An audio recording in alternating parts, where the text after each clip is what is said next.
మోకాల నొప్పులకు ఎటువంటి సర్జరీ లేకుండా ఎపియాన్ పెయిన్ క్లినిక్ అందిస్తున్న అత్యాధునిక చికిత్స. నమస్తే రమగారు. నమస్తే జయ. రమగారు, ఏదైనా మంచి కథ చెప్తారా? పూర్వం అంట ఇప్పుడు మన వ్యాపారాలు చేసేవాళ్ళు కదా, నౌకల మీదేగా వెళ్ళేవాళ్ళు. అవును, అవును. నావ మీద వెళ్ళటం, ఇక్కడి నుంచి సరుకులు కొని అంత పడవంతా నింపుకునేవాళ్ళు. ఓ 15 మందో 20 మందో వ్యాపారస్తులు అంతా కలిసి ఓ పడవ అద్దెకి తీసుకుని అలా కూడా వెళ్ళేవాళ్ళు. అయితే ఒక పెద్ద ఓడ ఒకటి బయలుదేరిందట సముద్రం మీద. మగధ సామ్రాజ్యం నుంచి బయలుదేరితే వీళ్ళు ప్రతి చోట కొన్ని పెద్ద పెద్ద రేవులు వచ్చినప్పుడు ఆ రేవులో ఆగేవాళ్ళు. అక్కడ జనాన్ని బట్టి మన దగ్గర ఉన్న కొంత సరుకు అమ్ముకుని అక్కడ దొరికే కొంత సరుకుని నింపుకుని అట్లా చేసేవాళ్ళు. వీళ్ళు ఒక రేవులో ఆగినప్పుడు ఒక సింహళ దేశీయుడు ఒక కుర్రాడు, సింహళీయుడు ఒకడు, అంటే సిలోన్ వాడనమాట, ఇక్కడ ఎక్కాడు. ఎక్కినప్పుడు ఏం చెప్పాడంటే, నేను తామ్రపర్ణి వెళ్ళాలి, నాకు వ్యాపారం గీపారం ఏం లేదు, మీరు ఈ పడవ వెళ్ళేటప్పుడు తామ్రపర్ణి ఎప్పుడు వస్తే అప్పుడు నేను దిగిపోతాను, మీతో పాటు ఉంటానన్నాడు. సరేనండి, అతన్ని ఎక్కించుకున్నారు. ఏవో కొన్ని అమ్మి కొన్ని ఫిల్ చేసుకున్నారు, పోతుంటే కొంతమేర వెళ్ళాక సముద్ర మధ్యంలోకి వెళ్ళాక చుక్కాని కాస్త విరిగిపోయింది. మామూలుగా ఆ చుక్కాని యాంకర్లు ఉంటాయి కదా, విరిగిపోతే ఇక ఏ పక్కకి పట్టించలేకపోయారు వీళ్ళు, ఏమీ చేయలేకపోయారు. ఏదో పొరపాటున యాక్సిడెంటల్గా విరిగేసరికల్లా ఇక అటు కొట్టుకుని ఎక్కడికో ఒక చోటకి చేరిపోయింది ఆ పడవ. చేరిపోయేసరికల్లా ఏమైంది, వీళ్ళంతా కేరెత్తలు కొట్టారు. ఇప్పుడు చుక్కాని లేని పడవ ఎటు పోతుందో తెలియదు, సచ్చేపోతాం, చావుకు రెడీ అయ్యారు వీళ్ళంతా. అంతా అయిపోయాం మనం, ఏం లాభం లేదు, వ్యాపారం గంగలో కలిసినట్టే, ఇది రిపేర్ ఎట్ అవుతుంది సముద్ర మధ్యంలో. అవును. సరే అటు కొట్టుకుని ఇది ఓ పక్కకి చేరేసరికల్లా ఈ నావికులంతా చెప్పారు, అయ్య బాబోయ్ ఇది మామూలుది కాదు, ఈ ద్వీపంలో మణులు మాణిక్యాలు దొరుకుతాయి, మణులు అక్కడున్న ప్రతి రాయి మణే అనేసరికి సింహళ దేశుడు అన్నాడు, మనం చచ్చిపోతాం ఎట్టాగు, చచ్చిపోయేటప్పుడు నీకు మణులు దొరికితే ఏమిటి, మాణిక్యాలు దొరికితే ఏమిటి అనేసరికి అట్లా కాదు, ఒకవేళ కావాల్సిన ఏరుకుని తెచ్చుకుందాం, బతికితే బతుకుతాము, బతికితే మణులు ఉంటాయి, లేకపోతే అక్కడ ఉండేవి సముద్రంలో ఉంటాయి, అంతే కదా అనేసరికి ఇతను ఒప్పుకోవాలి. ఆ సింహళీయుడు, నాకొద్దు, నాకు ఆసక్తి లేదన్నాడు. అటు తిరిగి ఇటు తిరిగి అదేం చేసింది, ఆ ద్వీపానికి అనుకుని ఒక రేవు ఉంది అక్కడ, చిన్న రేవు, దాని దగ్గరికి వెళ్ళిపోయింది. వెళ్ళేసరికి వీళ్ళంతా అనుకున్నారు, దిగిపోదాం, రిపేర్ చేయగలమో లేదో మనకు తెలీదు, కనీసం ఎక్కడికి వెళ్ళినా ఒక వస్తువు గ్రాప్ చేయటం అనేది ఒక అలవాటుగా ఉంది, మణులు ఏరుకుని తెచ్చుకుందాం అనుకున్నారు. సింహళీయుడు, నేను ఏమైనా సరే నో అన్నాడు, నేను తామ్రపర్ణి నగరంలోనే దిగుతా, మీరందరూ ఏరుకు రండి, వెళ్ళగలిగి మా పడవ ముందుకు తీసుకెళ్తే తామ్రపర్ణి వెళ్తాను, రిపేర్ అయితే గనక నాకు మణులక్కర్లా మాణిక్యాలక్కర్లా అంటే జనమంతా దిగేశారు. ఈ దిగేటప్పుడు వాళ్ళ ముందే చెప్పాడు, ఆ ఓడ తాలూకు మెయిన్ సరంగు ఉంటాడు కదా పెద్ద ఆయన ఏం చెప్పాడంటే, ఈ కొండలకి ఆనుకొని ఒక రాజ్యం ఉంది, అది మరుగుజ్జుల రాజ్యం. వాళ్ళు చాలా అనుమానస్తులు, విషపు బాణాలు వేసి కొట్టి చంపేస్తారు వాళ్ళు, వాళ్ళతోటి గొడవ పెట్టుకోకూడదు. మనం ఈ దారి ఇప్పుడు కనపడుతుంటే దీనికి ఒక రాజ్యం దాటి వెళ్ళాలి ఆ మణులు ఏరుకోవటానికి. మనం ఈ కొండేమో ఇట్లా నిటాగ్గా ఉంది, దాని మీదకి ఎక్కలేం, దీని మీద నుంచి అటు అవతల వైపు కొండలకి మెట్లున్నాయి, ఆ మెట్ల దారికి మరుగుజ్జులు కాపలాగా ఉంటారు, అక్కడ నిశ్శబ్దంగా ఉండాలి, ఆజ్ఞలు ఫాలో అవ్వండి, అంతా మరుగుజ్జులే ఇక్కడ ఉన్న వాళ్ళంతా. మరుగుజ్జులు అంటే వీళ్ళు ఇంత ఎత్తుంటారు, మన 6 అడుగులు ఉంటారు కదా, నావికులు అంటే బలమైన వాళ్ళే ఉంటారు అందరూ, ఇందులో బలహీనులు పొట్టి వాళ్ళు తక్కువ ఉన్నారు. మరుగుజ్జులు అంటే పుచ్చిపుచ్చిగా ఉంటారు కదా, డ్వార్స్ కింద ఉంటారు, అయినా కూడా వాళ్ళ దగ్గర ఉన్న విషపు బాణాలతోటి కొట్టేస్తారు వాళ్ళు. బాణానికి చిన్న ములుకు తగిలినా సూది తగిలినా దానికి విషం ఉంటే చచ్చిపోతాం, జాగ్రత్తగా ఉండాలంటే ఈ సింహళీయుడు అన్నట్టు మీరందరూ జాగ్రత్తగా పొండి, నేను పడవలోనే పడుకుంటాను అని చెప్పి పడవలో ఉండిపోయాడు. ఏదో ఒక చేతికి అందింది తిన్నాడు, ఒక పక్కన కాళ్ళు దాపుకుని పడుకున్నాడు. ఈ మొత్తం గుంపంతా దిగారు, నావికుల గుంపంతా, సరంగు ప్లస్ మిగిలిన వాళ్ళు నడవటం మొదలుపెట్టారు. ఇవన్నీ నీళ్ళ దగ్గర దిగాక కొంతమేర ఇసుకుంది, తర్వాత ఏవో రాళ్ళు రప్పలు గీళ్ళు ఉన్నాయి, అడన్నీ మణులే ఉంటాయట, అవి వీళ్ళ ఆశ. అక్కడ ఉంది మణిద్వీపం ఉంది, అక్కడ ఆ ద్వీపంలో అన్ని రాళ్ళు మణులే.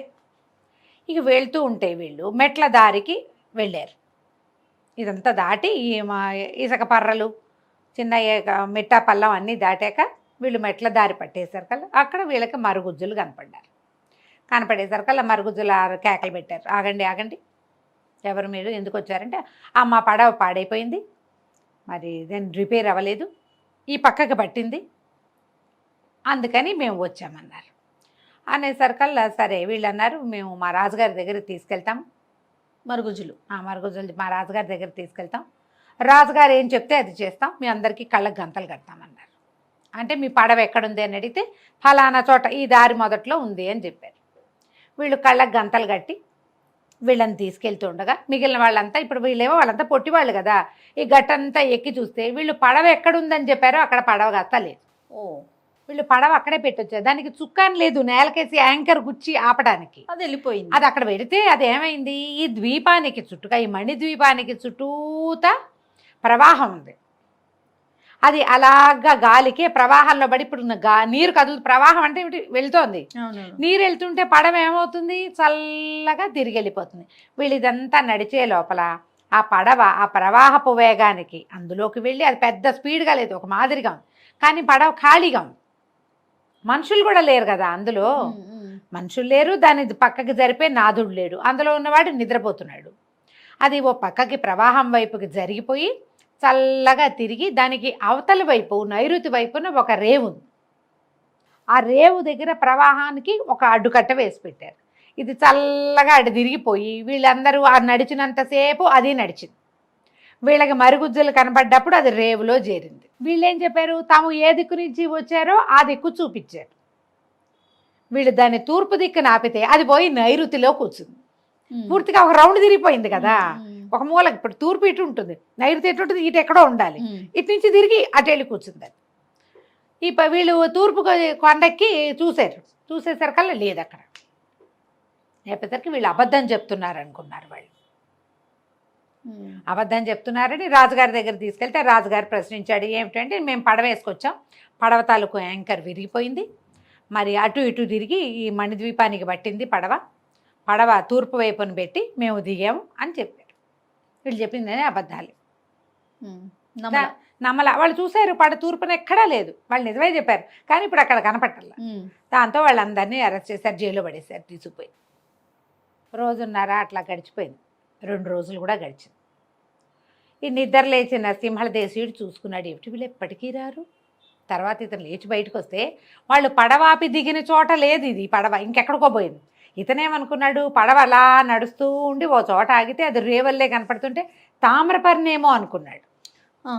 ఎవరు లేకుండా తామ్రపర్ణికి ఎటా వచ్చాం మనం, వాళ్ళంతా ఏమైపోయారు.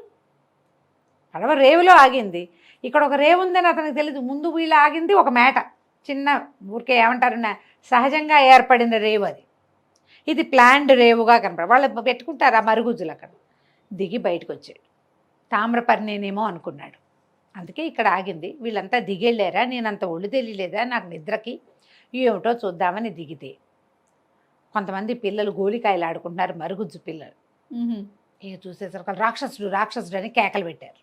ఇతన్ని చూసి ఇతను నేనేం కాదు, నేను రాక్షసుడిని కాదు, నేను మనిషినే అని పిల్లల్ని మెల్లిగా మాలిం చేశాడు. వాళ్ళంతా ఆశ్చర్యపోయారు ఇతను చూసి. ఆ దాహం వేస్తుందని చెప్పాడు, సముద్రం కదా, వాళ్ళు కాసిన ఏవో చిన్న చిన్న చెంబులతోటి నీళ్లు తెచ్చిపెట్టారు. ఓ 25 చెంబులు తెస్తే కానీ వీడి దాహం తీర్లా, ఏదో తిండి పట్టుకొచ్చి పెట్టారు. పిల్లలంతా ఆడుకుంటున్నారు, అవి ఇంతంత మెరిసే రాళ్ళు, ఆ గోళీలు ఆడుకునేవి కూడా వజ్రాలతోటి, ఆ వజ్రాలే. సరే ఒక పూటంతా వాళ్ళతో గడిపాడు. రెండో పూటకి అతనికి బాగా ఏమర్థమైంది, ఇది తామ్రపర్ణి బాగోలేదు, గేమ్రపర్ణి బాగోలేదు, మనం ఇక్కడే ఉన్నాము. కాకపోతే తొలుత బండి ఎక్కడ ఆగిందో, పడవ ఎక్కడ ఆగిందో అక్కడ లేమంతే. ఈ పిల్లలతోటి స్నేహం చేశాడు బాగా 2 పూటలు. సరే ఈ లోపల ఏమైంది, 2వ రోజు సాయంత్రానికో 3వ రోజు పొద్దుటికో బందీలందరినీ ఉరిదీస్తున్నారని ఎవరో పెద్దవాళ్ళు మాట్లాడుకుంటుంటే పిల్లలు చెప్పారు ఇతనికి. బందీలు అనగానే ఇతనికి డౌట్ వచ్చింది, వీళ్ళకెవరుంటారు బందీలు, చూస్తే ఇంత ఉన్నాయి ఇవి అన్ని బొమ్మలు. అడిగాడు ఎవరు ఏమిటి అని అడిగేసరికల్లా ఎవరో వచ్చారు, బోళ్ళంతమంది, ఇంతంత బలశాలు, నీలాగానే ఎత్తుగా ఉన్నారు, ఇలాంటి బట్టలే కట్టుకున్నారు, వాళ్ళందరినీ బంధించాము, వాళ్ళు అబద్ధాలు చెప్పారు, వాళ్ళు నిజం చెప్పలేదు, వాళ్ళని అరెస్ట్ చేశారు, వాళ్ళని ఉరిదీస్తున్నారు. ఇప్పుడు ఏం చేశాడు, సరే ఇప్పుడు రాజును చూస్తానని అడిగాడు. అతనికి అర్థమైంది, తనని తీసుకొచ్చిన వాళ్ళే బందీలుగా ఉన్నారు. ఆ, సరే రాజుగారి దగ్గరికి ఈ పిల్లల తాలూకు నాన్నలు తాతలు వాళ్ళు వీళ్ళు ఇతన్ని తీసుకుపోయేసరికి ఇతను కనపడంగానే ఆ రాజుగారు కూడా అరిచి కేకలు పెట్టాడు. వీడు కూడా వాళ్ళలాంటి వాడేంటి, ఇతను ఏం చేశాడు, ఒక్క అడుగు వాళ్ళందరి దగ్గర ఇట్లా బరిసెలు బల్లెలు ఉన్నాయి కానీ అన్నీ ఇంతంత బొమ్మలేగా. తను 2 అడుగులు స్పీడ్గా వేసి చటుక్కన రాజుగారిని పట్టేసుకుని నువ్వు ఏ బందీలనైతే నువ్వు బంధించావో వాళ్ళని వదిలిపెడితేనే నిన్ను వదులుతా, లేకపోతే నిన్ను వదిలిపెట్టిన మెడ విరిచేస్తాను అనేసరికి కేకలు పెట్టాడు. అందరి దగ్గర విషబాణాలే ఉన్నాయి. విషబాణం వేస్తారు, సరే ముందు రాజుగారు అయిపోతాడుగా. అదే కదా. అందరూ అరిచర్చి కేకలు పెట్టేసరికల్లా సరే ఇతను అన్నాడు, మేమేం చేయటానికి రాలేదు, వాళ్ళు అబద్ధం కూడా చెప్పలేదు, తూర్పున ఆపి వచ్చాం, ఒక చుక్కాని విరిగిపోయింది, కావాలంటే మా పడవ నీకు చూపిస్తాను రా అని చెప్పి ఆ రాజును మోసుకుంటూ తీసుకుపోయాడు పడవ దగ్గరికి. పడవల సామాన్లు ఉన్నాయి, దానికి చుక్కాని లేదు. సరే రాజు అన్నాడు, నీకేం కావాలి అన్నాడు. ముందు ఇది రిపేర్ చేయొచ్చు మాకు అనగానే 100-200 మంది వెళ్ళి 4-5 కర్రలు తీసుకొచ్చి దానికి కావాల్సినట్టుగా ఏదో ఏర్పరిచారు. మా వాళ్ళందరినీ వదిలిపెట్టేసి మీ దగ్గర నుంచి మేమేం తీసుకెళ్ళాం, మాకేం అక్కర్లా, మమ్మల్ని వదిలేస్తే చాలు అనగానే సరే రాజుగారు ఇది కూడా బాగానే ఉందిగా, వాళ్ళందరినీ వదిలించాక జనాలు చెప్పారు వాళ్ళు ఇతనితోటి, వాళ్ళందరూ వీళ్ళు గట్టిగా మాట్లాడుకుంటారు మనలాగా హై రైజ్ వాయిస్లతోటి. ఆ మరుగుజులది కిచకిచ భాష, చిన్న మనలాగానే మాట్లాడినా చిన్న భాష. ఏమైనా మీరు సంపాదించారంటే ఏం సంపాదిస్తాం, మెట్ల దారి పట్టంగానే వీళ్ళు పట్టుకున్నారు, ఇక్కడ లభించింది ఏమీ లేదు అనగానే సరే ఏమన్నాడు, ఏం పర్వాలా, మీరు సంపాదించినంతా మీకే నేను చెప్తానని చెప్పి మమ్మల్ని వదిలిపెట్టేసి మేము వెళ్ళిపోతాం అన్నాడు. సముద్ర తీరంలోకి తీసుకుపోయి వదిలిపెట్టారు. ఆ సముద్ర తీరంలో మొదట ఇతనితో ఫ్రెండ్షిప్ చేశారు, బోళ్ళంతమంది పిల్లలతో ఆడాడు కదా, వాళ్ళకి చెప్పాడు మేము కూడా గోళీకాయలు ఆడుకుంటాం, మీరు గోళీలు ఆడతారు కదా, అవి మాకు కాసిన రాళ్ళు తెచ్చిపెట్టండి, ఇవి ఎక్కడివి ఏమిటంటే ఈ ద్వీపం నిండా అవే ఉంటాయి గుండ్రటి రాళ్ళు, కాస్త పెద్దవి తిండి, వాటిని మేము గోళీలుగా చేసుకుంటాం అనేసరికి ఆ పిల్లలంతా ఒక గుంపుగా 100 మంది పిల్లలు పోయి తలా ఎన్ని రాళ్ళు పట్టుకొచ్చి ఇచ్చారు. ఎన్ని రాళ్ళు మణులు, మరి అందుకోసమే కదా దిగారు ఇక్కడ. అతను ఏం చేశాడంటే ఈ సరంగులందరికీ వాటిని పంచిపెట్టాడు, పంచుకోండి నాకేం అక్కర్లేదు, నన్ను తామ్రపర్ణిలో దింపితే చాలు అనగానే వాళ్ళు అన్నారు, సింహళీయుడికి జై, వీడు ఒకడు ఉండటం వల్ల వాడు బండిలో ఉండిపోవటం వల్ల ఈ పడవలో వీళ్ళు బతికారు. ఆ మరుగుజులందరికీ టాటా బై బై చెప్పి ఇంకెప్పుడు ఇక్కడికి రాకూడదు అనుకుంటూ మళ్ళీ పడవకి చుక్కాన్ని చేయించి పెట్టారుగా, దాన్ని సరిగ్గా చేసుకుని మళ్ళా లంగరెత్తుకుని బయలుదేరి ఆ తెరచాప అవన్నీ సరి చేసుకుని మెల్లిగా బయలుదేరి వెళ్ళిపోయారు. ఇలా ఎక్కడైనా అన్నోన్ ప్లేసెస్కి వెళ్ళినప్పుడు కేర్ఫుల్గా ఉండాలి. అవును, పిల్లలకి అట్లాంటివి చెప్తాం కదా, కొత్త చోట్లకి వెళ్ళినప్పుడు అందరూ వదిలిపెట్టి వెళ్ళిపోకూడదు, గుంపుగా ఒకే చోట ఉండాలి, ఇలాంటివి చెప్తాం కదా. అవి చెప్పేటప్పుడు ఇలాంటి సరదా సముద్రపు కథలు చెప్పచ్చు కథ కంచికి మనం ఇంటికి. బాగుందండి. నమస్తే రమ్మగారు. నమస్తే చెయ్యి.